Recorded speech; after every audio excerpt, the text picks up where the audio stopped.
आठवां वेतन आयोग सरकारी कर्मचारियों का सपना। 1 जनवरी 2026 से इसका हक बनने लगा, लेकिन सैलरी कब तक बढ़ेगी? एरियर एक मुश्त आएगा या किश्तों में? और कितनी देरी से कितना नुकसान होगा, जानिए विस्तार से।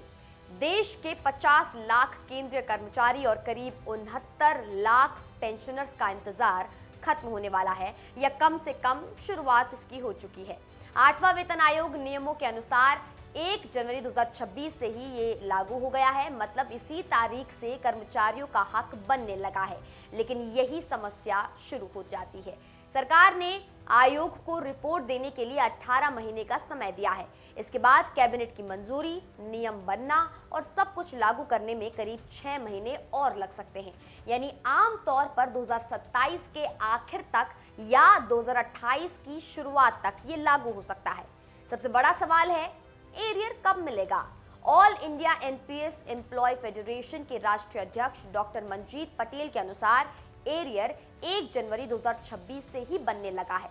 अब तक केंद्र सरकार के सभी मामलों में एरियर हमेशा एकमुश्त दिया गया है, किश्तों में नहीं। इसलिए संभावना यह है कि 8वें वेतन आयोग का एरियर भी एक साथ मिलेगा, यानी 18 महीने या उससे ज्यादा समय का भी सभी पैसा एक ही बार में आ जाएगा, जो एक बड़ी रिलीफ होगी। लेकिन इस देरी की कीमत बहुत ज्यादा है। अगर आयोग समय पर लागू हो जाता तो कर्मचारियों को 1 जनवरी 2026 से ही एचआरए यानी हाउस रेंट अलाउंस और टीए यानी ट्रांसपोर्ट अलाउंस भी बढ़े हुए मिलते।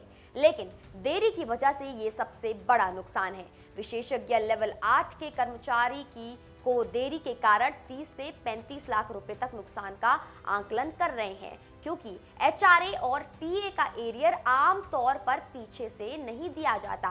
कहने का मतलब है कि एरियर तो मिलेगा, लेकिन पूरा नहीं। एचआरए और टीए का बड़ा हिस्सा हमेशा के लिए हाथ से निकल जाएगा। ये एक छिपा हुआ नुकसान है जिसे ज्यादातर लोग समझते नहीं हैं। तो क्या होगा? कर्मचारी अभी से इंतजार करें और सब्र रखें। बेहतर सैलरी आएगी, ज्यादा खर्चा भी हो सकता है, लेकिन एचआरए और टीए का नुकसान पूरा नहीं होगा। सरकार को उम्मीद है कि 2027 से 28 तक सब कुछ सेट हो जाएगा। तब तक इंतजार, सब्र और उम्मीद ही साथी है।